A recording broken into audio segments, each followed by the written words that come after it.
Caput succedaneum. Caput succedaneum, it is the formation of swelling due to stagnation of fluid in the layers of the scalp beneath the girdle of contact. And the caput succedaneum, the main important thing you have to remember is it's a swelling due to the stagnation of fluid, not due to hemorrhage. It is due to stagnation of fluid in the layers of the scalp beneath the girdle of contact. The girdle of contact is either bony or dilating cervix or vulval ring. The swelling is diffuse, boggy, and it is not limited by suture line. That is the important point. It is not limited to a suture line. It may be confused with the cephalohematoma due to the appearance. It disappears spontaneously within 24 hours after birth, and it is not needed any treatment. It will disappear its own. The mechanism of formation of caput succedaneum is during labor, when the head descends to press over the dilating cervix or vulval ring, the overlying scalp is free from pressure, but the tissues in contact with the full circumference of the girdle of contact is compressed. We knew that when there is a labor process, there will be molding occurs, right? So during this time, there will be the tissues will have the pressure. Okay, so this interferes with the venous return and lymphatic drainage from the unsupported area of scalp, that resulting in stagnation of fluid and appearance of swelling in scalp. Caput usually occurs after the rupture of membrane. After the rupture of membrane, caput usually occurs. And it signifies static position of the head for a long period of time.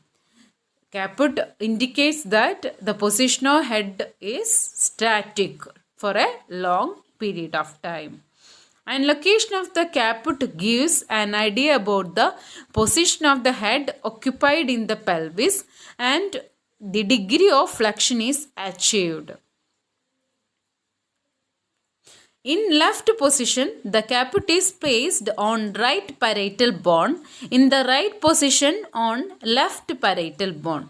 With increasing flexion, the caput is placed more posteriorly. So, caput, it is the formation of swelling due to stagnation of fluid beneath the girdle of contact. During labor, there will be some pressure that occurs in the tissues of the scalp that leads to the interference with the venous return and lymphatic drainage, that resulting in the caput. And usually it occurs after the rupture of membrane and it will subside within 24 hours. And the caput that will help to identify the static position of head for a long period of time, and also in order to identify the position of the head occupied in pelvis. So that's about the caput succedaneum. Next one, cephalohematoma. Cephalohematoma, it is the collection of blood in between the pericranium and flat bone of the skull. So, the cephalohematoma, it is the collection of blood. Caput is the collection of fluid. Here, the collection of blood between the pericranium and the flat bone of the skull. Usually, it is unilateral and over the parietal bone. Mainly, the occurrence is due to the rupture of small emissary vein from the skull and may associated with the fracture of the skull bone. So, cephalohematoma, the main indication will be the rupture of small emissary vein or the fracture associated problems of skull bone. And this also occurs due to the forceps delivery. And sometimes it may occurs with the normal labor, but usually chance is forceps delivery. And Ventouse application does not increase the incidence of cephalohematoma. It never present at birth but gradually develops after 12 to 24 hours. Caput, it occurs during the time of birth, but cephalohematoma, it never present at birth and gradually appears within 12 to 24 hours. The swelling is limited by the suture lines of the skull as the pericranium is fixed to the margins of the bone. So actually is caput, it is not limited to the suture line, but here cephalohematoma, it is limited to the suture line.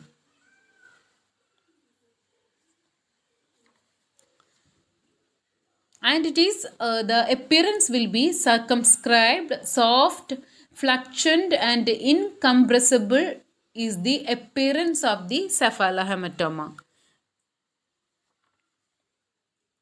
And there may be underlying fracture of the skull that I already told. Here also no active treatment is necessary. Prevention of infection and avoidance of trauma is important. So this cephalohematoma also there is no need of treatment. Now we can see what is the major difference between Caput succedaneum and cephalohematoma. Caput succedaneum, it crosses suture lines, but cephalohematoma, it does not cross suture lines. Caput succedaneum, it involves layers of the scalp, involves the scalp only, soft tissue swelling, but cephalohematoma, it involves the bone, subperiosteal hemorrhage. Here the pericranium and the skull bone will be, the flat bone of the skull will be involved in the cephalohematoma. And caput succedaneum, it is seen at birth and it will resolve within 24 to 48 hours. But cephalohematoma, it is not seen in birth. It fluctuates on palpation, but it is not seen at birth and it gradually it increase the size within 12 to 24 hours. And caput succedaneum, the common cause of jaundice, cephalohematoma, it will be a slow resolution. It may take 3 weeks to 3 months, but no treatment is needed. Can be can be seen with non-depressed skull fracture. So that's regarding the difference between caput succedaneum and cephalohematoma. Thank you.